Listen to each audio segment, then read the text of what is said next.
Faadimo Muuse Afrax oo ah gabar Soomaaliyeed oo u dhaqaaqda arrimaha qaxoontiga guud ee dalka Jarmalka gaar ahaan haweenka horena uga soo shaqaysay xiriyaha qaxoontiga ee Dadaab iyo Xagardheer iyadoo ka soo shaqaysay hay'ado samafal oo ka howlgala gudaha Soomaaliya waxayna muddo dheer la taliye u ahayd baarlamaanka Jarmalka oo ay kala talin jirtay arrimaha qaxoontiga sidoo kale waxay aasaastay hay'ad la yiraahdo United Action oo u dhaqaaqda arrimaha qaxoontiga gaar ahaan haweenka dhawaana loo doortay gudoomiye ku-xigeenka Soomaalida ee dalada guud ee dalka Jarmalka xigeenka jaaliyada guud ee dalka Jarmalka runtii ugu faraxsanahay aniga in la ii doorto ku-xigeenka jaaliyada guud ee dalka Jarmalka run ahaantii qiiro culus bay ugu dhalisay sababtoo ah jaaliyada dhinaceeda horta hadaan ka hadlo jaaliyada hadda bay cusub tahay marka waxaan hadda asnoon rabnay inaan xooga anaga waqtiga anaga gelino jaaliyada guud ee dalkan Jarmal waxaa ka shaqeynaya dad karti leh wanaag leh isku jira haween iyo rag dhibaatooyinka kala duwan ee haysta haweenku waxaa kamid ah sharci la'aanta caruurtooda ka helaynin meelaha caruurta lagu haayo waxaa kamid ah shaqo la'aanta waxaa kamid ah cunsurinimada dhibaatooyinka nooca ay kala kulmaan dalkan Jarmalka waxaa kamid ah guri la'aanta aysan helaynin xarooyinka qaxootiga lagu iloobo intaasoo sanadood waxaa kamid ah faamiliyada caruurtooda loo keenaynin marka kuwa waxay u baahan yihiin in bulshadii banaanka loo baxo laga doodo dhibaatooyinka nooca bulshada guud la wargeliyo ilaa aniga waxaan aaminsanahay dawladda waa bulshadina waa dawladda labada dhinac waa isku mid marka dhinacna policy makers kan kala dagaalana oo korka laakiin marka hore waa horta dhulka dadka bulshada hoose in lala socodsiiyo waxa reality-ga ama runta jirta dhulka oo dadka agtaana waa hay'ad aan asaasay 2018 dalkan Jarmalka hay'adaas gooni ahaan waxay il dheer u leedahay ama ay caawisaa haweenka qaxootiga iyo gabdhaha yaryar oo qaxootiga ah ee dalkan ku nool United Action waxay ka shaqeysaa laba qaybood oo Jarmalka kamid ah muhiimada weyn ee hay'adda qabataa waxay tahay dhiirigelinta haweenka mideynta ka caawitaanka dhibaatooyinka kala nuuca ay haysto marka waxaan sameynaa anaga project kala duwan ee lagu hirgeliyo howlaha kala duwan ee haweenkan caawitaanka ay uga baahan yihiin tusaale waxaa kamid ah waxaan sameynaa project empowerment laho anagoo xagga cilmiga ka siinayna haweenka workshopyo kala duwan haween markaa tahay dalkan Jarmal maxay tahay shaqaynta maxay tahay sidee adoo haween dalkan markaa timaado aad u shaqayn kartaa hooyaa tahay wadadeen mari karaa qof qaxooti baad tahay wadadii baad martay waad codsatay niqaam muddaa dalkan joogtaa goormeen shaqo bilaabi karaa caruurteyda maxaan ku sameeyaa dadka waxaan ka wacyigelinaa informationka kala duwan aad iyo aadka muhiimka ah u ah hadday hooyada rabto inay wax barato tusaale hay'ado kala duwan baa jira oo shaqooyin qurux badan oo kala nuuc qabto marka anaga waxaan sameynaa dhiirigelinta guud iyo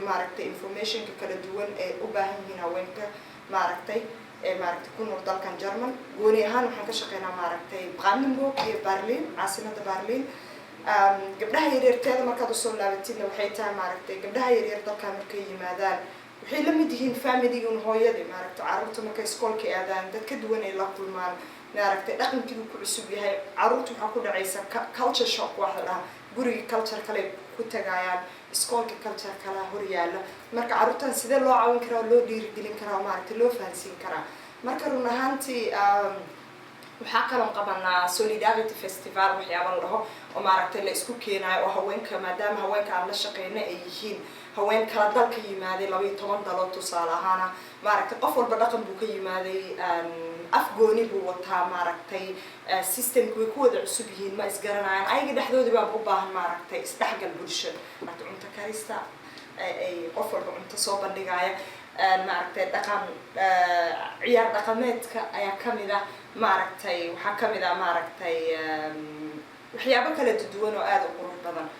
haweenka qaar waxay soo bandhigaan dhaqankooda quruxda haweenka macnaha ay leedahay siday isku hagaajiyaan dad qof walba runtii dhaqamo kala nuuc aad u qurux badan labiskooda kamid ah kullee waxaan aaminsanahay bulshada marka ay cilmi iska siiyaan kaljarada kala duwan inay isku soo dhaweynaysa marka ayna dhalinaysa isfahan sida cuntada dadka isku keentaa nooc walba ay tahay marka waxyaabo noocaas aan qabanaa runtii gabdhaha yaryarna sidoo kaleeta maaragtay project ka mamnuuc baan u qabanaa marka hawshaan inta mudday socotay maaragtay